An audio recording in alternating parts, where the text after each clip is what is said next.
lunes para todos, otro programa de acá en Blue RTV, de Un Grito de Corazón, con muchas noticias internacionales, religiosas, noticias políticas. Bueno, la recuperación del nieto 140, así que una novedad.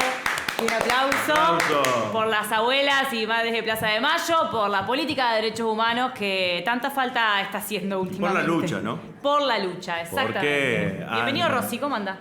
Muy bien. Gracias por la presentación. Sí.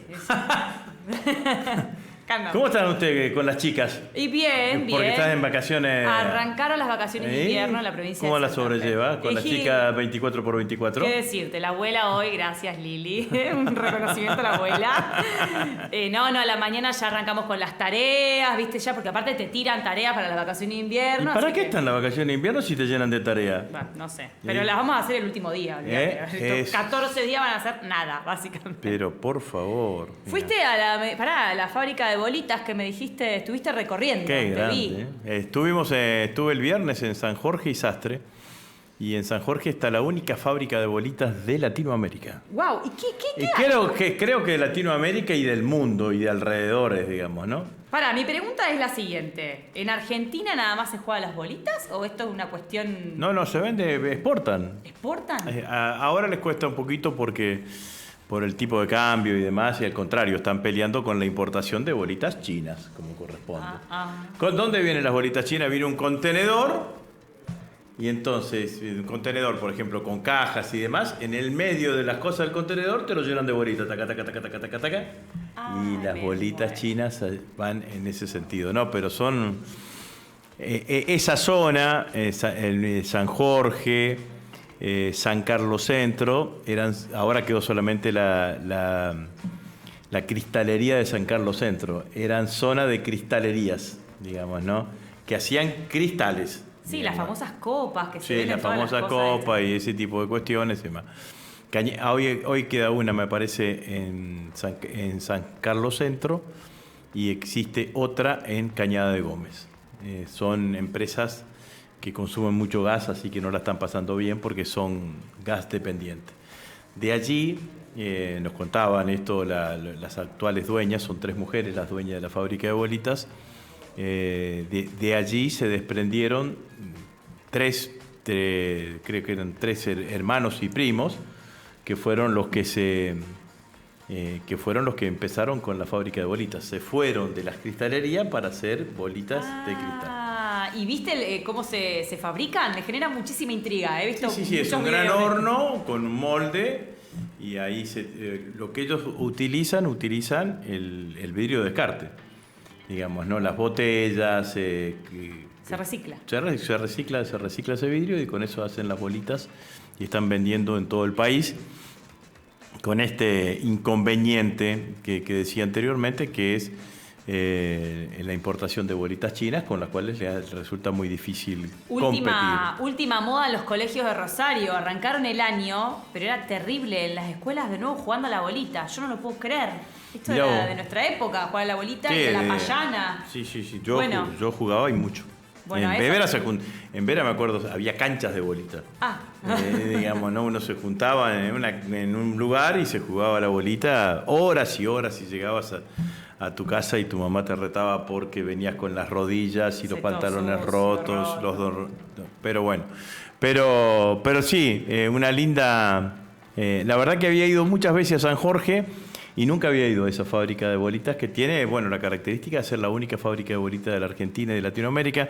Ellas dudaban si había una en Brasil, pero bueno. Y viste lo que pasó con la fábrica de caramelos, ¿no? Uh-huh. La fábrica de caramelos que produce el caramelo No Hay Plata, en honor a Milei, está bajando, digamos, ¿no? Pues digo por los trabajadores. No hay plata, digamos. No hay plata, no le compran. ¿Viste? Porque se hicieron los guapos, digamos. ¿Viste que Milei decía no hay plata para nada? ¿Viste? Los primeros días de su gobierno, no hay plata para nada. En homenaje al presidente Milei hicieron un caramelo que se llama la denominación No Hay Plata. Creo que la empresa es Marasco o algo por el estilo, que se llama la empresa, está en Rafaela. Suspendieron a los trabajadores porque no hay plata. Caramelo no hay plata. Quiero ver mirá, ahí está. La verdad es que uno no... Pero qué obsecuente... iluso de creer que una política que iban de... ¿Quién le compra? Marengo, ¿quién te compra los caramelos? Los caramelos te los compran los pibes. Y si los padres de los pibes no tienen plata, te va a fundir. ¿Qué te crees? ¿Quién te lo va a comprar? ¿Caputo? ¿Milei? ¿Karina? No creo que no creo que compren caramelos Made in Argentina. Bueno, no, pero no compran. Y si no lo compran, pero bueno, entonces es esta mentalidad que tiene algún sector de la clase media argentina y del empresariado argentino que en lugar de apostar a un proyecto nacional de crecimiento económico, de fortalecimiento del consumo, del mercado interno, celebra que le peguen a los jubilados todos los miércoles. Pero bueno, cosas importantes que han pasado esta semana. Además de que no hay plata.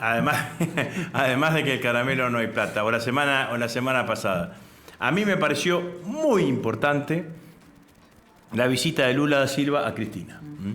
Esa foto de entre Lula y Cristina tiene una enorme significancia porque la prensa internacional, el mundo le dio más importancia al encuentro de Lula, ahí está la foto, de Lula con Cristina. Cristina tiene una escarapela que se la regalé yo. Tomá. ¿En serio? Sí, tiene una escarapela. ¿Cómo no le comentaste abajo de la foto? Porque se la usa siempre, así que tendría que comentarle toda la foto. Vamos a poner en contexto. Lula vino por la cumbre anual del Mercosur. Vinieron varios representantes de América Latina. Bueno, obviamente, distintos presidentes los presidentes de los 4 países. Exactamente. Y bueno, y lo saludó a Milei lo recibe con Karina. O sea, es un saludo, por Dios, creo que saluda mejor a cualquier otro, a cualquier contrincante brasileño. ¿Qué es el detalle ridículo de esa foto en donde Milei le traspasa la presidencia pro tempo del Mercosur por 6 meses a Lula? Usted que es muy detallista. Ay, no sé. No, pará, me mataste. Esto me lo tenés que decir. Le habían hecho una silla más alta a Milei. ¿No, en serio? Sí, le habían hecho una silla. ¿Cómo no vi eso? Le habían hecho una silla. Pero siempre viste que usa una silla él. Igual no vamos a ir en contra, por tendría que ser. Yo creo que resolveríamos todos los problemas de Argentina. Y de Milei. Sí, le conseguiríamos laburo como un pair de tenis, ¿viste? Que están en la silla. La sillita. Los árbitros de tenis que están en las sillas altas, digamos, ¿no? Entonces él siempre mira a todo el mundo de arriba, digamos, ¿no? Porque tiene un problemita. Qué complejo, dale, querete como... Es muy complejo, pero bueno, vuelvo a la foto inicial. Me pareció que es de muchísima trascendencia. La repercusión internacional fue mucho más esa foto de Lula con Cristina que lo que fue la cumbre de los presidentes del Mercosur. Porque termina la reunión e inmediatamente él se fue a la casa de Cristina. Se fue a la casa de Cristina. Tiene una significancia especial porque Lula estuvo en la situación que estuvo Cristina, no con prisión domiciliaria, sino con prisión en una cárcel federal en San Pablo, en Brasil. Porque estuvo casi 600 días, 590 días que estuvo privado de su libertad, salió y fue presidente.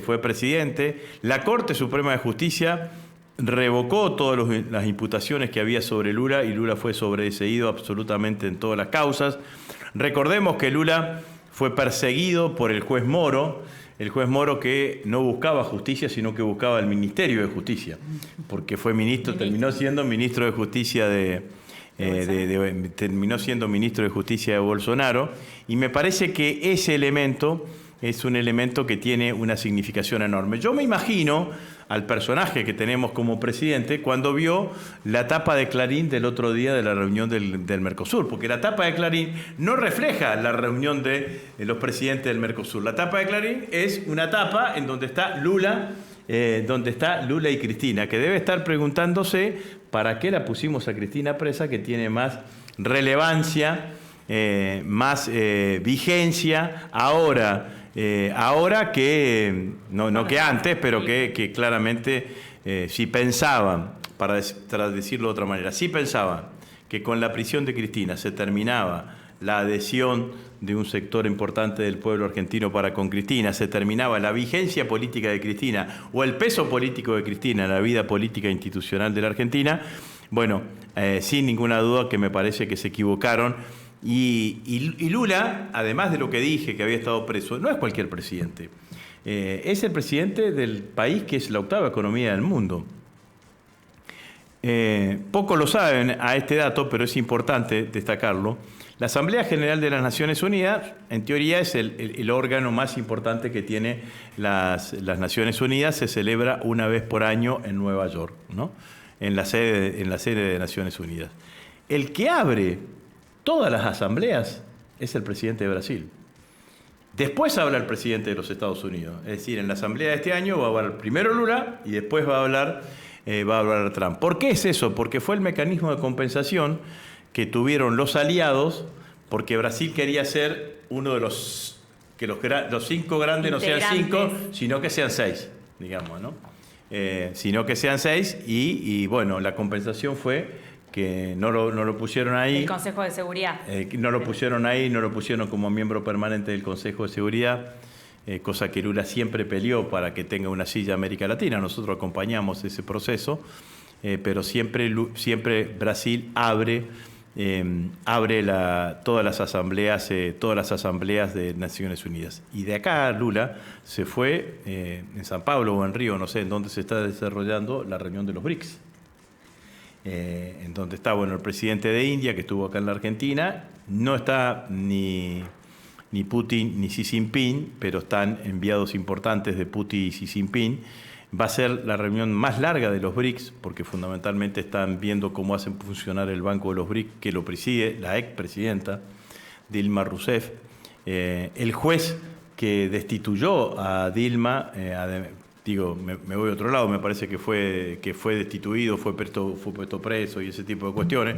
Entonces me parece que lo que sucedió allí en la casa de Cristina, con esta vigencia, con la magnitud y la dimensión que tiene Lula, que puede hablar con Trump, pero puede hablar con Putin, puede hablar con Xi Jinping, puede hablar con Macron, habla absolutamente con todos, me parece que sin ninguna duda es de un lugar de trascendencia, que asocio a una, ¿cómo se diría?, vieja loba de mar, que es, no por vieja, se va a enojar si se entera que digo vieja, que es la doctora Servini de Cubría, la decana de los jueces federales de la Argentina, que dijo, no veo que Cristina esté mucho tiempo presa, digamos, ¿no? Entonces, me parece que esto que está sucediendo y que empieza a suceder con la figura de Cristina, porque te imagínate que si Lula vino, empiezan a venir todos, digamos, todo aquel que quiera venir, van a venir a visitar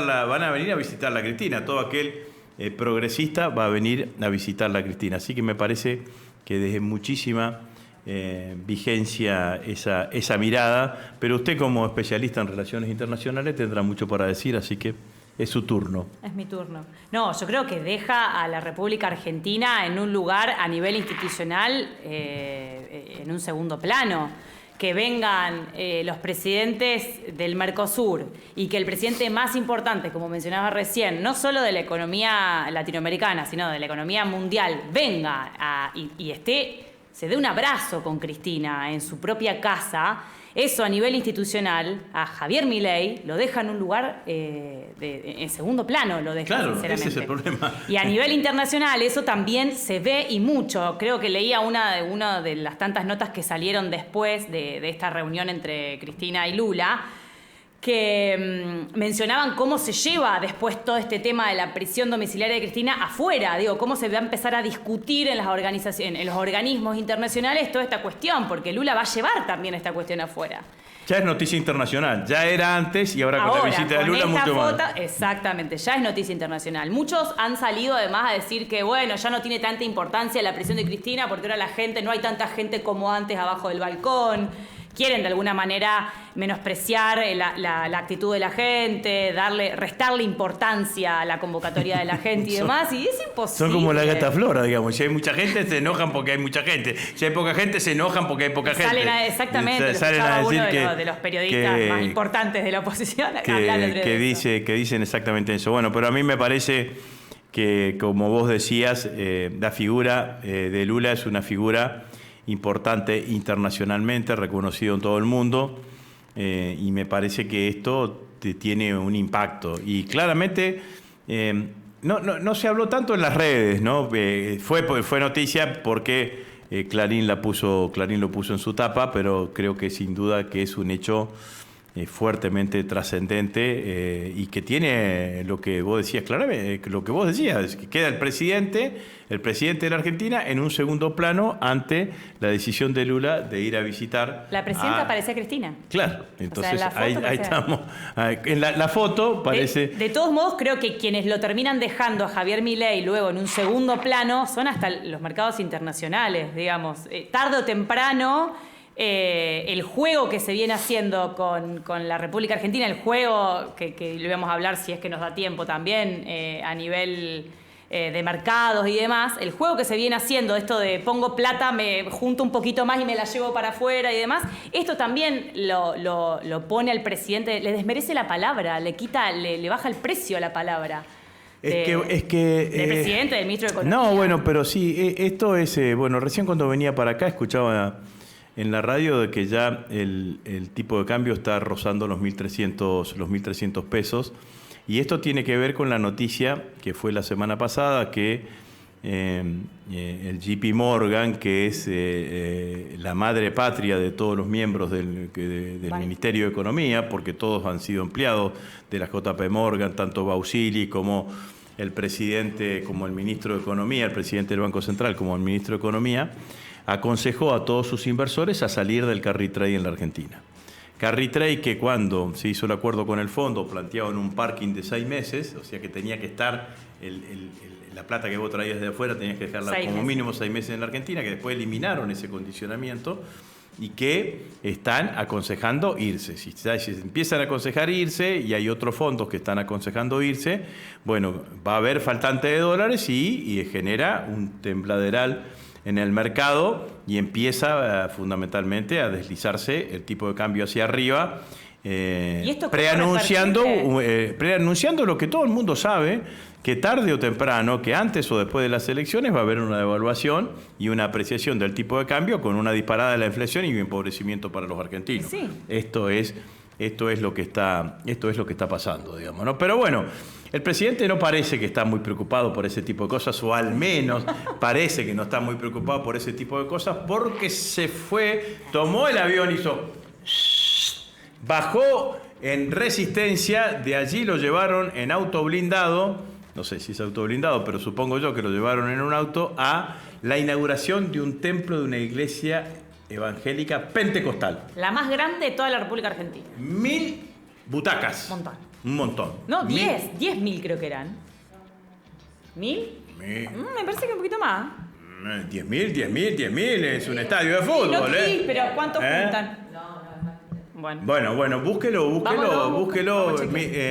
No importa, 10.000 o 1.000, digamos, ¿no? Dato de color y no tan de color. El evento, para ir a ese evento en la iglesia había que pagar. ¿Dónde está la plata? Aquí está la plata, digamos, ¿no? Entonces no hay plata, pero para verlo a Milei tenés que poner plata. Y le cobraban, creo que 25.000 pesos, la entrada más barata, para verlo al presidente Milei. Hasta aquí, ¿qué es lo raro? El presidente no había ido nunca hasta el Chaco. No fue a inaugurar una ruta, no fue a regular una escuela, no fue a inaugurar un hospital, no fue a inaugurar una sala cultural, no fue a conocer las comunidades, los pueblos originarios que viven en el impenetrable, en el Chaco, no fue a ampliar las obras que necesita el puerto de Barranquera, no fue a hacer absolutamente nada de eso, fue a una iglesia, un evento privado de ese punto de vista, porque no hubo en el Estado acción de esas características. Extraño todo, ¿no? Hoy lo escuchaba en Radio con Voz al hijo del pastor, diciendo que el pastor había hecho un milagro, que convirtió 100.000 pesos en $100.000. ¡Oh, pastor! Digamos, ¿no? No hablemos de eso, el fin de semana discutí mucho por religión. Digamos, ¿no? De 100.000 pesos, $100.000, papito, otra cosa que multiplicar los panes. ¿Cómo no lo tenemos de presidente este hombre? 10.000, ¿vieron? 10.000 personas, ahí tenés. Bueno, ¿cuánto entran en la cancha de Central? 30, 40. Ahí está, mirá, tenés un tercio de la cancha de Central, lo tenías a Milei ahí. Entonces estaba Milei ahí. ¿Qué hizo Milei allí? Porque de esto es lo que se trata, esto es lo importante, todo lo demás que dijimos es una estupidez, digamos, no vale la pena, bórrenlo, no lo escuchen si no quieren, digamos. Lo importante es que Milei utilizó esa tribuna de una iglesia evangélica pentecostal para criticar implícitamente al Papa Francisco y a la Iglesia Católica Argentina. Porque nuevamente dijo que la justicia social era una aberración, que la justicia social era sacarle a los ricos para darle a los pobres, pero él lo dice de otra manera, sacarle a los que trabajaron para darle a los vagos. Más o menos esto es lo que termina diciendo. Ahora, ¿en qué lugar está parado? Obviamente que le pega también al peronismo, nos pega a nosotros porque es una de las 3 banderas que nosotros siempre reivindicamos, pero desde el punto de vista de la Iglesia, que es lo que me interesa tener acá en esta cuestión, la justicia social queda perfectamente establecido en la encíclica Rerum Novarum, que fue la encíclica que se aprobó en 1894, puede ser que me equivoque, en un 94, 93, 96, por el Papa León XIII, el antecesor de este actual León XIV. ¿Por qué la Iglesia hizo esa encíclica? Hizo esa encíclica porque estábamos en pleno fervor y evolución de la revolución industrial, de la primera revolución industrial, en donde había una explotación absoluta del capital por sobre el trabajo. Entonces, en esa encíclica, la Rerum Novarum, se plantea la protección de los derechos del trabajador y alienta las organizaciones sindicales, que se construyan y que se hagan las organizaciones sindicales. Cuando León XIV asume, toma el título, el nombre de León XIV, porque fundamentalmente vuelve a poner en el centro del debate la cuestión del trabajo, mucho más complejo, con otras dimensiones de lo que tenía aquella encíclica, la Rerum Novarum, pero la encíclica, la Rerum Novarum, fue lo que se llamó la doctrina social de la Iglesia, de la cual vos habrás escuchado muchas veces. El peronismo se nutre de la doctrina social de la Iglesia. Si a esto uno le suma que Milei en campaña electoral dijo que la justicia social era una aberración, lo dijo el día que ganó las PASO. Esa noche que ganó las PASO empezó diciendo la justicia social es una aberración. Dijo que el Papa Francisco era el representante del maligno en la tierra y era un comunista porque defendía la idea de la justicia social. Lo que hizo Milei el otro día, allí en el Chaco, a mi criterio, fue tratar de disputar el sentido de la religiosidad a la Iglesia Católica Argentina, apoyándose claramente en esos sectores evangélicos. Lo preocupante, sinceramente, de todo esto es que utiliza la religión, fuese cual fuese la religión, digo, el catolicismo en su momento, hoy el evangelista, digamos, todo lo que el evangelista pregona, lo utiliza, manipula con eso a la gente, porque es una lavada de cabeza. En un punto está manipulando a la gente con lo que diga de un lado o del otro, está tomando distintas ideas y con eso va manipulando. Entonces, hoy está a favor del catolicismo, le pide perdón al Papa, como le pidió en su momento a Francisco, le pidió perdón, se abrazó, se sacó una foto. Entonces, con los católicos está todo muy bien. Después lo vuelve a criticar. Después va con los evangelistas y dice tal cosa. Seguramente en 2 meses vamos a estar escuchando alguna cosa en contra de... Eso que decís es muy interesante porque a esta altura no sabemos si Milei qué religión profesa. Si es un evangélico, si es un católico, o si es un católico que se está en vía de conversión al judaísmo. Bueno, entonces la sensación que uno tiene es que en realidad hay un uso que hace, ya sea tanto del judaísmo como de lo evangélico, pero cuando puede se diferencia de la Iglesia Católica, de la Iglesia Católica, y vuelvo a decir, aquí no fue una crítica explícita, sino que fue una crítica implícita, ¿no? Porque asociar este tipo de cosas, yo cuando escuché la crítica a la justicia social, digo, por esto mismo lo criticaba Francisco, digamos, ¿no? Y bueno, y todo tiene que ver con todo, como dije anteriormente. León XIV se pone el nombre, adopta el nombre de León en homenaje a aquel León XIII que hizo la encíclica Rerum Novarum, que fue una encíclica piramidal en todo lo que es la Iglesia moderna, porque plantea claramente la protección de los trabajadores y el mundo del trabajo. Así que me pareció que eso estuvo más que interesante desde todo Parece punto de ser vista. que para Javier Milei hacer justicia social sí es aberrante, es una aberración. No, bueno, eso está claro, digamos, ¿no? Está claro que el modelo de sociedad de él, que quiere una sociedad absolutamente desigual entre los que están más arriba. Entre los que trabajan según él y los que no trabajan. No, entre la gente de bien. Claro. Usted no es gente de bien. No. Los que estamos acá no. Nosotros somos buena gente. No, bueno, sí. Que es distinto, digamos, ¿no? Porque gente de bien es un término muy clasista, muy gorila. Los bienudos. Yo pago mis impuestos. Los bienudos no pagan ninguno impuestos, digamos, no, evaden todas las veces que quiera. En este popurrí de noticias que empezamos hablando de la fábrica de bolitas, pasamos por los caramelos. ¿Qué seguimos? Por la foto de Cristina. Por Lula, con Cristina y con esta aberración nuevamente de Milei. Yo en esto quiero decir una cosa. Lo que yo siento, con esto termino, de la cuestión de Milei, es que hay un intento de la ultraderecha de disputar el sentido de la religiosidad. Y para eso se apoyan en determinadas iglesias evangélicas, sobre todo las pentecostales, para disputar ese sentido de la religiosidad. Jugar con la fe de la gente. Sí, disputar el sentido del Dios, por decirlo de alguna manera. Último punto. Sí. No. No. Yo te iba a leer los mensajes, pero bueno. Estaba pensando, vamos a leer todos los mensajes, digamos, ¿no? Pero lo que decía, lo que pasó con las compañeras que están presas, no sé si Eva todavía sigue presa. Sí, por ahora creo que Eva sigue presa. Lo voy a hablar en primera persona del singular, digamos, ¿no? Porque a nosotros entre el 2008 y el 2009, y a mí personalmente, en 4 o 5 oportunidades fueron a agredirme. La vez que fueron a mi casa fue el presidente y el vicepresidente de la Sociedad Rural de Rosario. Presidente y vicepresidente. ¿A tu casa fueron directamente? A mi casa directamente, que en el pleno 2008, pleno debate de la 125, a la puerta de mi casa me cruzaron las camionetas, me putearon, me insultaron. Me dijeron todo lo que tenía que hacer. Después nos rompieron el auto y nos llenaron de bosta en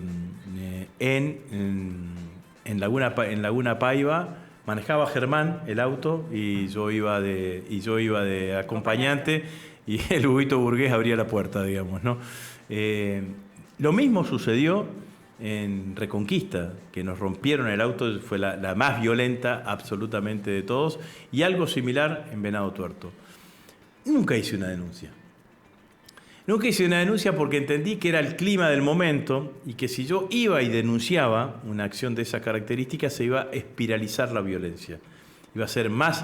Iba a generar más violencia. Iba a generar más violencia, que iba a generar una cosa de como ponerle más leña al fuego. Ahora, yo no la hice porque hice ese análisis político. Ahora, ningún fiscal la tomó. Ponemos en contexto. A la casa de Esper fueron... A gran referente hoy de los libertarios, fueron y tiraron bosta y pintaron un cartel y tiraron unos panfletos. Nada raro a lo que se ha hecho. Y se fueron. A mi casa cayeron un domingo al mediodía 200 personas a putearme en la puerta de mi casa. Y a decirme, te vamos a incendiar la casa. Me imagino tu familia, además. No, mi familia la pude sacar. Peleándome con ellos para decirle, había 2 o 3 mujeres, le dije, ustedes deben tener hijos, le dijo, dejen sacarla a mí. Salió Raquel con los chicos. Entonces, y lo que ha hecho la jueza Arroyo Salgado, en combinación con Bullrich, es de un grado de persecución y de persecución y de represión institucional que están buscando desde hace tiempo, con la prisión de Cristina, con la violencia en las marchas, con el intento ese, la violencia ejercida con Pablo Grillo. Bueno, están provocando. Están provocando, efectivamente. Están provocando y están buscando alguna reacción de esa característica, y Bullrich está buscando una organización. Yo me imaginaba, digo, si Bullrich hubiese sido la ministra de Seguridad en ese momento, estábamos nosotros en el gobierno, digamos, ¿no? Y estaba buscando una organización, hubiese dicho que los que organizaron, que yo creo que además fue así, la agresión enfrente de mi casa fueron el presidente y el vicepresidente de la Sociedad Rural de Rosario. ¿Es así? Y los que organizaron esto mismo en Reconquista fueron los titulares de Vicentín, entre otros, además del presidente de la Sociedad Rural de Reconquista. Entonces, me parece que la situación va por un camino que yo lo que digo, y se lo transmito esto absolutamente a todos nuestros compañeros, a todos nuestros compañeros, se lo transmito de que tengan muchísimo cuidado y que estemos muy atentos y que tomemos todas las precauciones que haya que tomar ante situaciones de estas características, porque estos tipos están buscando violencia, están buscando reacciones violentas de parte nuestra. Bueno, veremos en las urnas, a ver qué es lo que sucede, ¿no? Veremos. Bueno, ¿qué hacemos? ¿Hacemos un cortecito? Los mensajes. Hay un montón. De hecho, arrancaron con las bolitas. Te quiero decir que las bolitas que tenías que traer para mis hijas vas a tener que pedir algunas más porque están de pedir bolitas acá. ¿Quién está pidiendo bolitas? Y más arriba había un par de mensajes. Dicen que jugaban mucho a las bolitas. Y después están, por ejemplo, ahí Ramiro Prats. Ay, se me fue el mensajito. ¿Dónde están? Cuando era chica. Zulma llevaban... Las nenas no jugaban la bolita, pero a mí me encantaban. Para horror de mi vieja. Sí, bueno, ahora todo el mundo, o sea, coleccionan bolitas. Tengo bolitas en mi casa por todos lados, básicamente. Gran encuentro de Lula y Cristina. Bueno, y abajo también dice, buenas, mis hijos hoy juegan también a la bolita. Bueno, y Ramiro Prats abajo dijo que tenía un par de moncholos en el freezer y que se convirtieron en, creo que puso algo así en salmón. A ver, bájale un poquito, Teo. Ahí está, mira, convertido, ¿ves? Se convirtió en salmón rosado de 20 kilos. Mira, es posible, todo es posible. Todo es posible, bueno. Es posible, todo es posible. Bueno, pueden escribir acá en YouTube. Bueno, tenemos ahí en antesala a Lucio Guberman. A Lucio Guberman, que nos va a ayudar a seguir analizando las elecciones del domingo próximo pasado, con un gran triunfo del peronismo en la provincia de Santa Fe. Impensado para muchos, salvo para nosotros, que siempre queremos que vamos a ganar, aunque muchas veces perdemos. No, es posible, está sucediendo. Bueno, hacemos un cortecito y volvemos.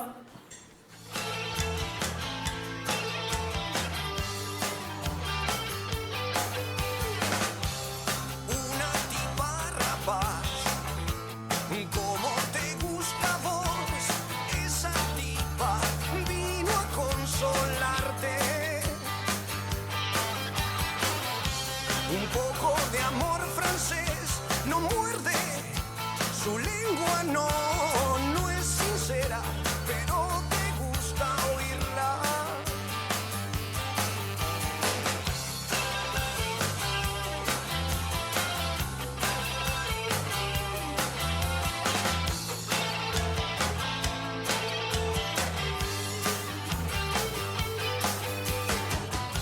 Es una linda ración con un defecto, con uno o dos.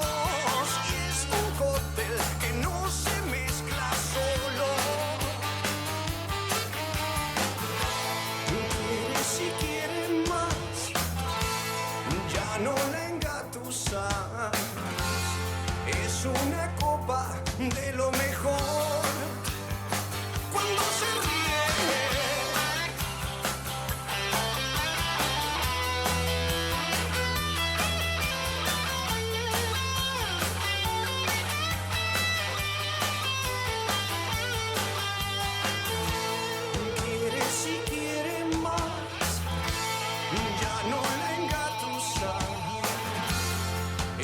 Una copa de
Bueno, segunda parte de Un Grito de Corazón. Volvimos, acá estamos.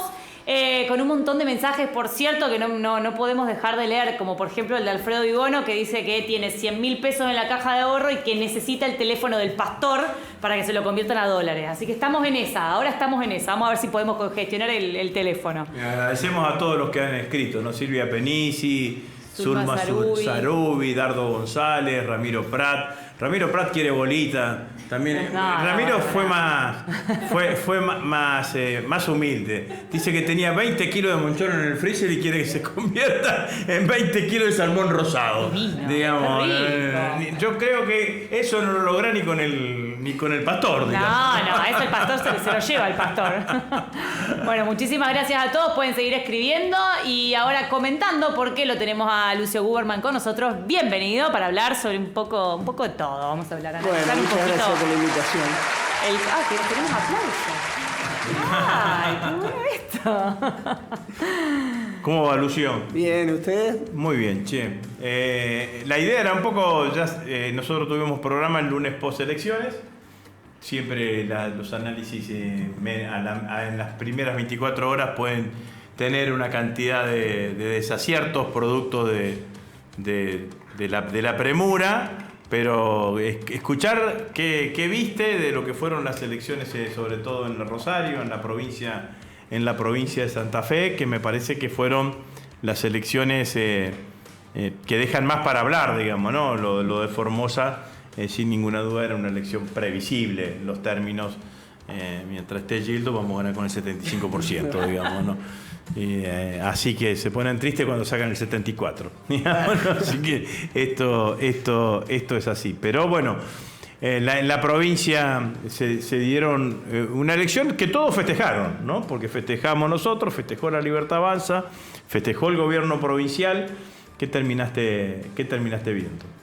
No, primero un premio para Puyaro, que festejó un tercer puesto con una alegría digna de haber salido campeón como del mundo. Sauber. ¿Viste Sauber que entró tercero ayer hizo podio, la escudería Sauber, el primer podio que hace en el año, entonces festejaron. Sí, bueno, pero ahí está bien. Estaban tan sorprendidos que ni champán tenían para festejar. Pero esa fue como la nota de color para mí, ¿no? Las interpretaciones. Después me parece que hay dos datos. Uno es que se dan cuenta en Unidos, recordemos que había surgido con una sola consigna, que era ganarle al peronismo. Uh-huh. Entonces, ahora Unidos tiene una fuga de ese antiperonismo por el lado libertario y se da cuenta que lo complica. Entonces empezamos a escuchar cosas de ingeniería electoral desopilantes como balotaje, ¿no? Balotaje en Santa Fe o en las cartas orgánicas de Rosario, sobre todo, para evitar que lo que fue un triunfo del peronismo el domingo antepasado se transforme en un riesgo electoral para la intendencia. Pero al final no se está viendo el contexto más general, ¿no? Que es que una vez tendrían que tratar de ganarle al peronismo, gobernar como para que el peronismo no vuelva por los votos, ¿no? Que después la oferta electoral sea ratificada. Acá lo que vemos es que el rejunte no se resquebraja ante la menor diferencia. Y haciendo un análisis un poco más fino, uno ve que en Unidos, cuando era Juntos por el Cambio, con algún esfuerzo sobre todo del socialismo, hacían un esfuerzo y tenían lo que consideraban un mal menor que el peronismo. Uh-huh. Pero ahora la diferencia ya es muy grande y es difícil imaginarse que el socialismo se quede en un Unidos que una alianza con La Libertad Avanza. Que se acerca a La Libertad Avanza, ¿no? Entonces están en un dilema porque ya no es tan fácil la consigna, todos unidos triunfaremos, ¿no? Pero al revés, triunfaremos sobre el peronismo. Y lo que se vio en la elección es, creo que en buena medida producto de los efectos de las políticas nacionales,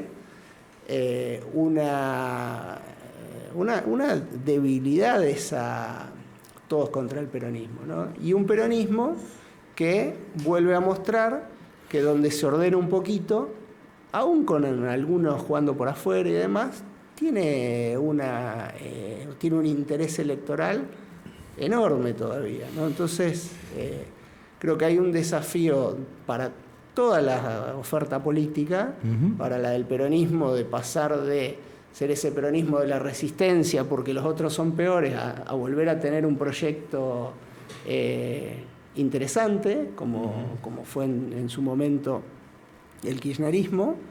Me parece que ahora desde ese es el sector hoy mayoritario, desde ese sector tiene que volver a haber una convocatoria al resto del peronismo, y el resto del peronismo empezar a entender que lo mejor estuvo ahí, cuando tuvo un proyecto distinto a los que cada vez que pierde el gobierno del peronismo vienen e intentan la receta del ajuste, la receta del país, de los commodities, que evidentemente no alcanza.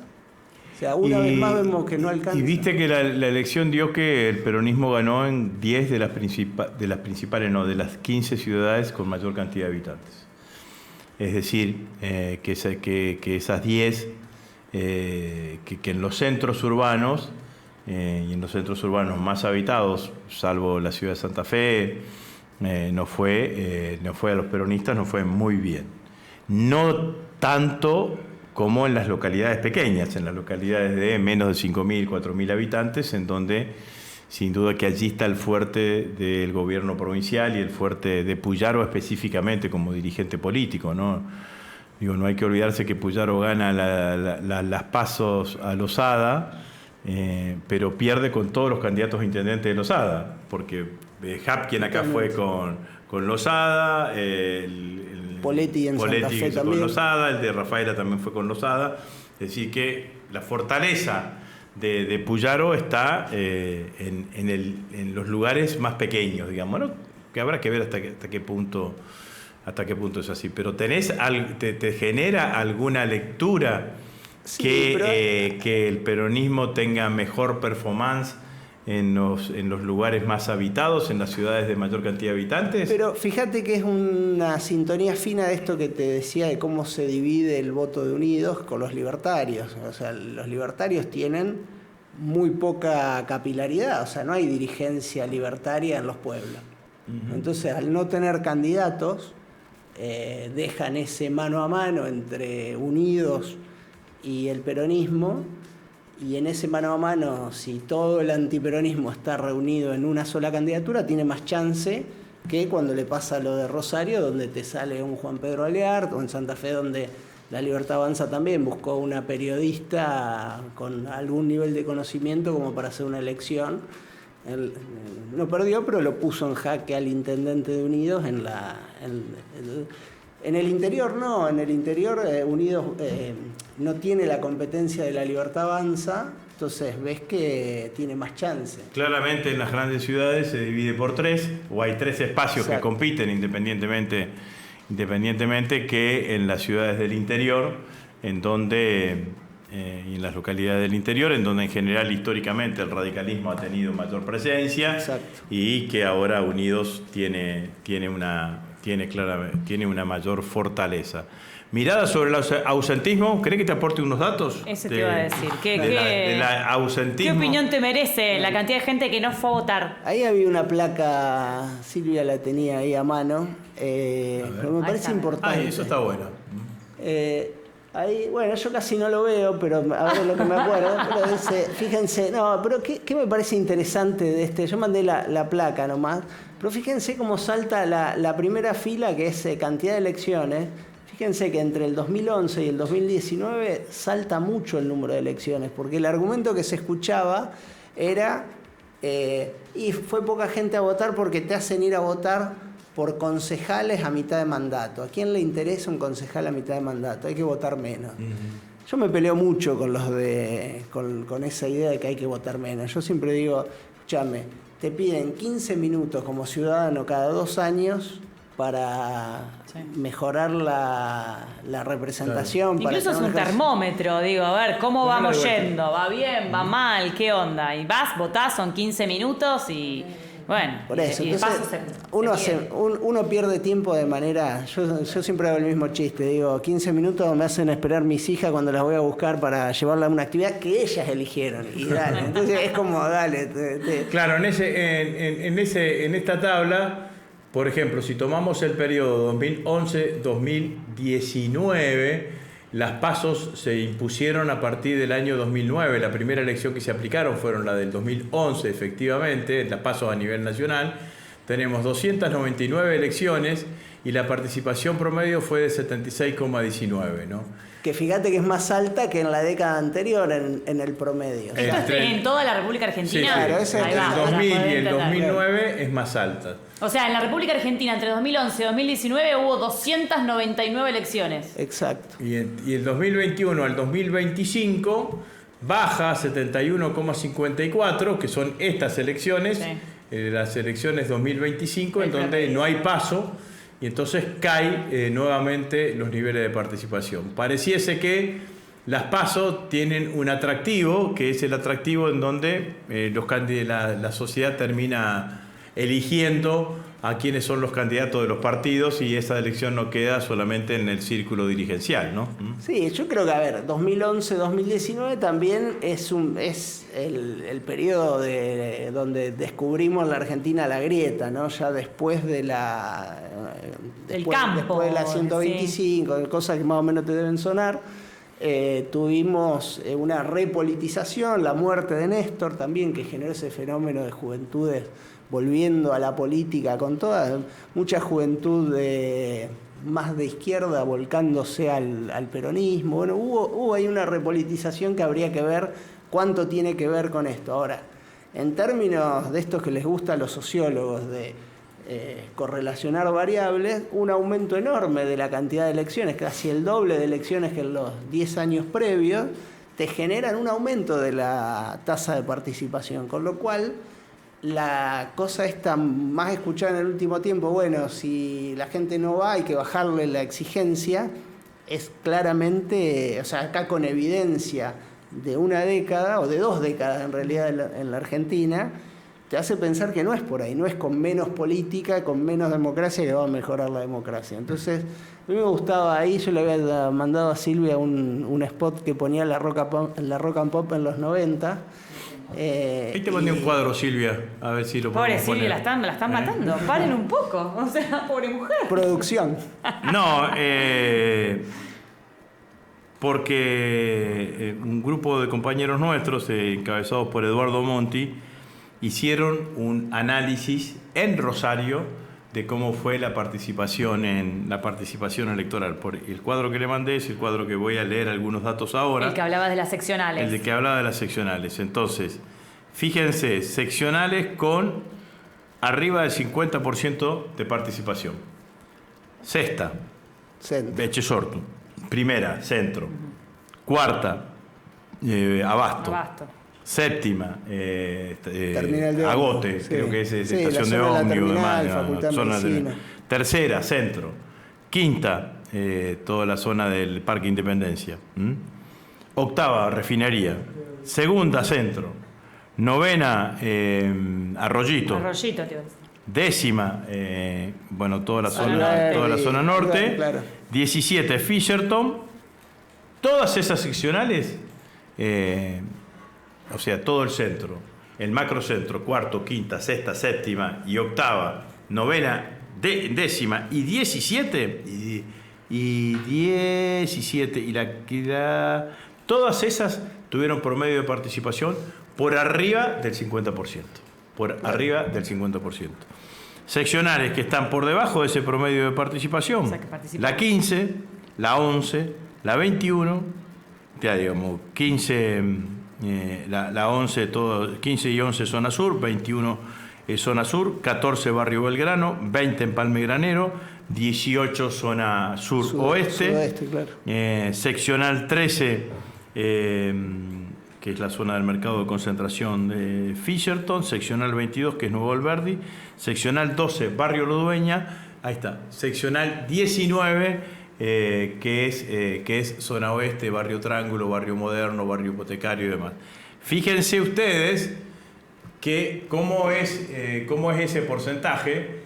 19, 12, 43, pasa de 55 en la sexta a 43. Eso te da un promedio del 47% promedio de participación, promedio de participación. O sea que para entenderlo, en la zona céntrica, y vamos a decir zona norte, y en Fisherton, es donde generalmente gana Unidos, gana, ¿no?, más la derecha, generalmente no el peronismo. Hay más participación. En la elección en Rosario, nosotros ganamos en todas las seccionales, menos la primera, la segunda, la tercera, y la 17, y la 19 la perdimos con Unidos. Pero en donde, pero independiente, primero, lo que está claro que donde menor participación hay es donde mayor porcentaje de votos sacó el peronismo. Históricamente, claro. Y donde mayor participación hay es donde siempre se nos complica a nosotros las elecciones, que es en el centro y en el macrocentro. Que sin embargo en algunas de esas seccionales se ganó igual. En algunas seccionales se ganó igual, digamos. Entonces, lo que uno puede concluir es que los que no están yendo a votar pueden ser potencialmente, están votantes más cercanos. Hay más afinidad con el peronismo para votarnos a nosotros que para votarlo a los otros. Y esto tiene mucho que ver con lo que dijo Cristina en una de las últimas presentaciones, que fue en aquel encuentro de la cultura que se hizo un domingo al mediodía, en donde Cristina, o un sábado a la mañana o al mediodía, donde Cristina dijo: hay una cantidad de sectores populares que creyeron en Milei, que están decepcionados, con Milei, pero no volvieron a votarnos a nosotros, digamos, todavía no se volvieron a encantar. Ahí mira, bueno, Alfredo Vibono es lo que dice. Por eso no van a votar. Lo que dice Alfredo Vibono, que dice: los sectores más humildes que siempre votaron al peronismo, en las últimas presidenciales votaron a Milei, hoy están desencantados, pero siguen sin ser atraídos por el peronismo, por eso no van a votar. Bueno, ahí está uno de los grandes desafíos que debemos tener en cuenta nosotros para las elecciones nacionales, en donde el esfuerzo militante hay que hacerlo ahí, hay que hacerlo en los lugares, en aquellos lugares en donde el nivel de participación fue más bajo, digamos, ¿no? Porque viste que cuando nosotros decimos que la no participación favorece a la derecha, bueno, el cuadro ese es el ejemplo. Por eso la derecha en muchos países de América Latina pelea y tracciona por el voto voluntario. Eso te iba a decir. El voto optativo, digamos, no el voto obligatorio, porque creen que de esa manera tienen mayores posibilidades electorales y no se equivocan. Pero me parece que este es un dato significativo, digamos, ¿no?, a la hora de tener en cuenta todo lo que va a pasar de aquí para adelante. Si nosotros hubiésemos tenido más participación, hubiésemos ganado por más diferencia. Y también decir claramente, ¿no?, porque es cierto esto que dice que decía Lucio recién, de que empiezan a hablar de la unidad entre La Libertad Avanza y Unidos, pero no hay que olvidarse que nosotros hubiésemos sacado más votos y que además tuvimos 10 puntos por afuera, ¿no? Porque nosotros tuvimos dos candidatos, Roberto Zuckerman y Cava Torta, que fueron por afuera, que juntos sumaron 10 puntos, lo cual dejaría la elección alrededor de 40 puntos. Bueno, me parece que ese es un tema que nosotros tenemos que contabilizar, digamos, ¿no?, en cuanto a lo que significa el resultado electoral. Resultado sorprendente de todas maneras, porque en la previa nadie pensaba que el peronismo de la provincia de Santa Fe, cuando yo me remito, digo enero de este año, todo el mundo pensaba que el peronismo de la provincia de Santa Fe empezaba por un camino difícil, digamos, ¿no? Bueno, costaba armar las listas. Hubo varios que creyeron que su nombre iba a ser más importante que el sello peronista oficial. Y lo otro que hay que decir con claridad es que, independientemente de que, a pesar de que hubo paso, porque para las elecciones, al contrario de lo que fue para la constituyente, que no hubo paso, para las elecciones de concejales hubo paso. Eso evitó que la dispersión sea más importante hacia el interior del peronismo, pero también quiero decir que todos aquellos que hicieron la experiencia de ir por afuera les fue peor que aquellos que fueron por adentro del Partido Justicialista y teniendo la representación oficial del partido, que en este caso fue más para Santa Fe, digamos, ¿no? La denominación que tuvimos y que llevamos adelante. Y después el descenso de los votos del gobernador, ¿no? Del gobernador que esa noche se exacerbó y su teórico triunfo. No creo que haya que decir que le fue mal, pero lo cierto es que ya no es el gobernador del 54% que ganó las elecciones de gobernación, ¿no? No, ahí tiene dos llamadas de atención. Una clara, la que ya hablamos, que es la división con La Libertad Avanza, sí, que claramente se empieza a recostar sobre el voto no peronista más que sobre el voto peronista. Una advertencia. Y la otra es que en las ciudades que vos mencionabas, ¿no? En las ciudades más grandes, que es donde se supone que había más demanda de seguridad y que fue el corazón de la promesa electoral de Puyaro, y donde se supone que uno mira las encuestas previas, hay un reconocimiento, hay un aprobado del gobernador en estas ciudades, pero no se traduce electoralmente como uno podía esperar, no es apruebo la gestión, te voto. Entonces ahí hay algún desfasaje, más allá de la división con La Libertad Avanza, hay un desfasaje también entre eficacia de gestión y fidelización electoral. Claro, porque en esta ciudad, digamos que en donde Puyaro saca chapa, no saca chapa, bueno, la verdad que bajó el nivel de conflictividad y de violencia en la ciudad de Rosario, en esta ciudad en donde podía mostrar uno de sus grandes logros de gestión, es la ciudad donde no hace pie. No hizo pie ni en la Constituyente, que fue donde peor le fue, ni hizo pie en esta elección de concejales, en donde su candidata salió, la candidata que le apoyó, salió tercera. Después, bueno, cada uno cuenta como quiere, digamos, ¿no? Bueno, pero remontamos y ese tipo de cuestiones, cosa que es cierto, pero en donde su candidata salió tercera. Entonces esto también hay que visualizarlo de cómo se construye la conciencia del rosarino medio a la hora de votar. También yo creo que esto se respira en el aire, ¿no? Hay un fin de ciclo de tantos gobiernos socialistas, primero y ahora dos periodos de Hapkin, pero que la estructura política, el espacio político está gobernando es exactamente el mismo.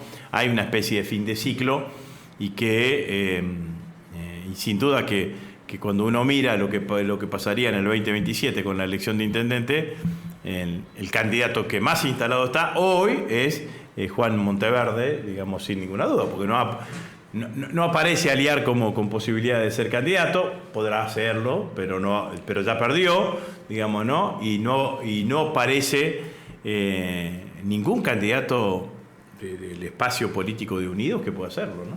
Sí, tampoco parece aliar un candidato de unidad de toda esa gran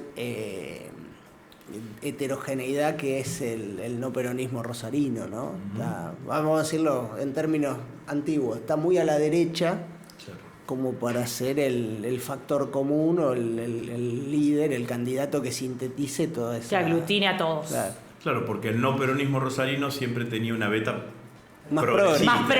Claro, digamos, exacto. Tanto Hapkin como los candidatos socialistas tenían una beta más progre. Al menos a la centroizquierda te la disputaban. Claro, digamos, no, te disputaban algo digamos, no aparece, bueno, con esta propuesta Aliares Milei, no aparece Milei siendo un candidato que recoja el 50% de los votos en la ciudad de Rosario.